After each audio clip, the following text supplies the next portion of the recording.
Today in our 2014 Volkswagen Passat, we're going to be doing a test fit on the Hollywood Rack's Trail Rider 2-bike platform rack, part number HR200Z.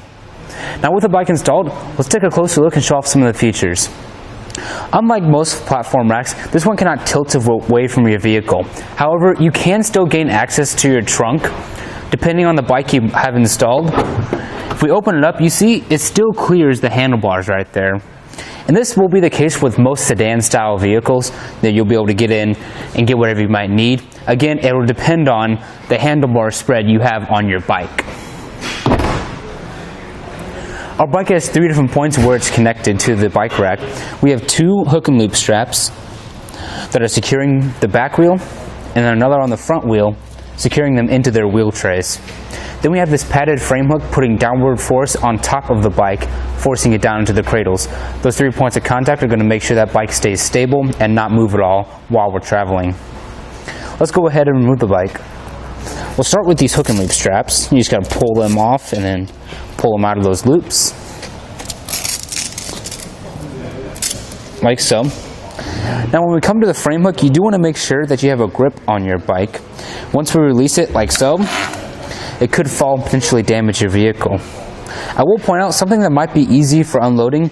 You have the option to do this if you want. We can pull this pin right here, like so, and this arm folds down. And then we can just remove the bike.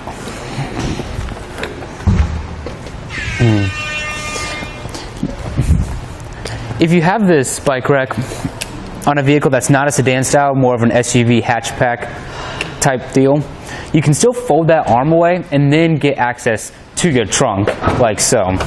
Then the bike's not impeding you. We'll go ahead and put this arm back up.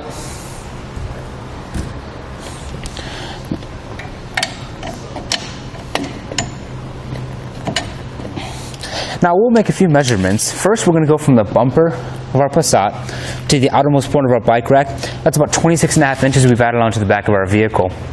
We do have this raised shank right here, so our ground clearance at the back is going to be about 15 inches. So any bumps you go up, you shouldn't have too many problems with dragging. And then the closest point of our bike rack, which is about this wheel tray right here to our bumper, that's 9.5 inches. So that's more than enough space to where it won't make contact with your vehicle. Now we can't fold this bike rack up. However, if we need to conserve some space, we can fold the sides up into a sort of a suitcase. We're just going to pull these pins right here, and we'll lift up on the side and then replace the pin up here.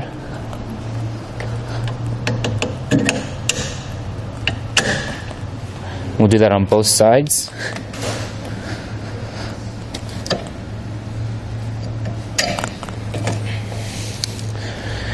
Now how these pins lock into place is down here. They have a little notch on the edge right there, and that lines up with that little notch in the hole. So once we insert the pin and we get the notches to line up,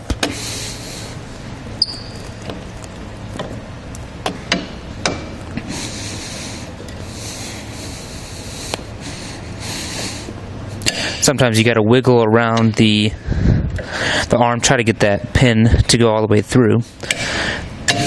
There we go, just like that.